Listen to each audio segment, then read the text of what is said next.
Hello, welcome back to Auto Pop Culture. Today we're going over the sixth album by the group called 303 and their sixth album called Need. So I have been a huge fan of them the minute they came out with Don't Trust Me back in 2007 and just so on. It's been pretty much a fun kind of a duo that does kind of a mixture between like alternative rock with a little bit of like hip hop with a little bit of pop kind of thing. It's like a lot of different genres that they'll touch on. Even to the point where they went into the fourth album, Omens, that came out in 2013. That had a little bit of like electronic sound to it too, as well as Streets of Gold that came out in 2010. So here we are with this album, and I feel like I actually have been pretty consistent with them. I listened to the last album that came out in 2016, which was Night Sports, and I did like that one. I felt like it was a bit of going a different direction than I was really into. Like I wasn't really as into it as I was Omens or Street of Gold or Want, but I did like it. It was a decent direction. This one, though, I have to say it's a mixed bag. I feel like they gone from Night Sports, which is more kind of hip hop, more pop direction, going to this one, where it's kind of more going back to the kind of alternative rock direction with a little bit of like electronic rock, pretty much what they kind of lean into in the beginning. So I love that they went back. I love that because you definitely hear it in a couple songs. You hear it in the beginning song, which is Last Breath. You definitely hear it that one, and I did start that one because I liked it. The intense production just reminds me of the first album, self-titled album, and Want.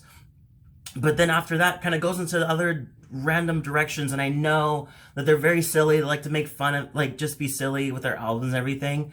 But I felt like the silliness didn't connect as hard as the other silliness in the other albums. But I feel like, I don't know, it just kind of feels a low-key dated in a way, with the mixture between, I know they can go harder than this, you know, like I just feel they can go much harder than this, and so it kind of confused me a little bit when you have like So Sad was decent, but then you got Man on a Leash and Mikasa and Pound Town. Those kind of ones, I didn't really feel like anything. I couldn't connect with it, nor did I really feel anything with it. I get Pound Town was more of a nod towards Border, which is where they were raised and based to, which is in Colorado, and which I get it. But I felt like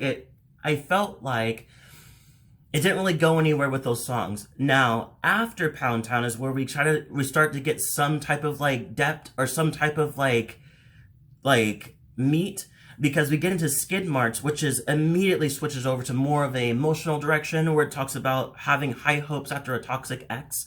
And this one kind of uses the epitome, or the metaphor of skid marks as like it washes off eventually, and saying that pretty much this feeling that he has, or that they have towards this ex, is gonna eventually rub off and kind of wear away, so they'll get better eventually. And then it goes into ABCs, which I thought was kind of silly. That is more silly. I feel like that in that box, that song felt more familiar to me with the sound they usually give. And then it goes to Vampire Diet, which has the Burt McCracken from The Used on it, which is nice. I definitely like this one too, because I felt like it touches on a couple things. A mix. It feels like it's talking about the social media, how in kind of using the metaphor of calling it the internet, calling it itself a vampire, as a bloodsucker, as it says. She sits in asylum, blowing kisses in the dark, but she's fallen in love. His name is the internet, and he is a real bloodsucker, and she'll take what she can get.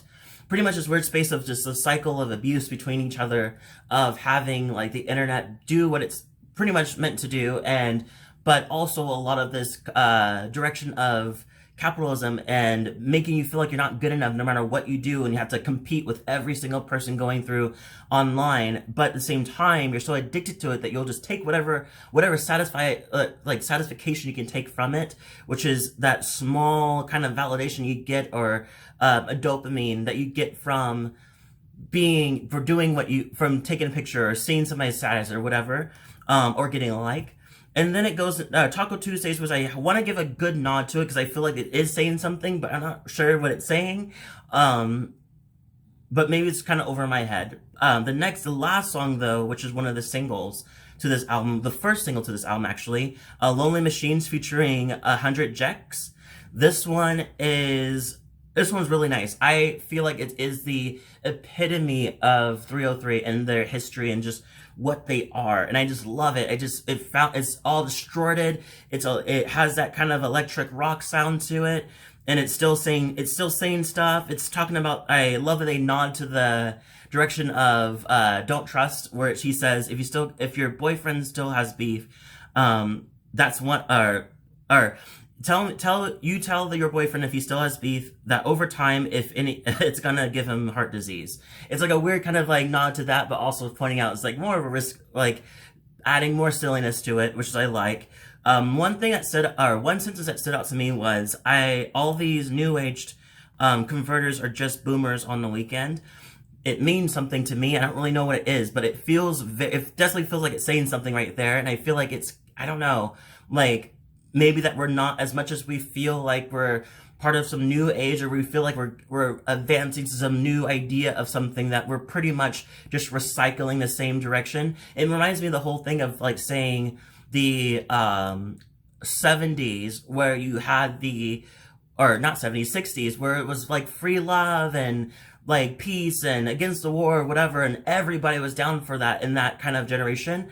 But then that same generation over time kind of adjusted to become boomers and become the people that are hurting this country itself. So it's kind of awkward to have that direction, because it's pointing to our generations. Like we feel that way now, but over time we're gonna fall right back to the system, to where the system wants us to be. And I hope we don't. I really hope we don't. Feel like we have a lot of fire in our generation, but I could completely be wrong. So it sucks at the end of the album, near the end of the album, where I start feeling more like meat to the album, but the beginning kind of felt like it fell flat to me. I want to give it I'll give it a 6 out of 10. I do want to nod out to the other ones. I definitely think the other ones are really nice, but it's not the best album. I think there's been better albums that they've done, so I'm glad that they're back, but I'm not really feeling this album entirely. But it's the pieces that I do like. Leave a comment below, tell me what you thought about this album. Do you feel like it was pretty much what you were looking for? Do you like it? It's only my opinion, so you could be like, oh my god, I love it. So by all chance, but like, that's completely right, and I love to hear more if you do love it, or if you do have some issues with it, or whatever. Let me know in the comments. If you like this video, hit the like button, subscribe button, notification bell too, so you get more of my videos. Thank you so much for watching, and I'll see you all in the next video.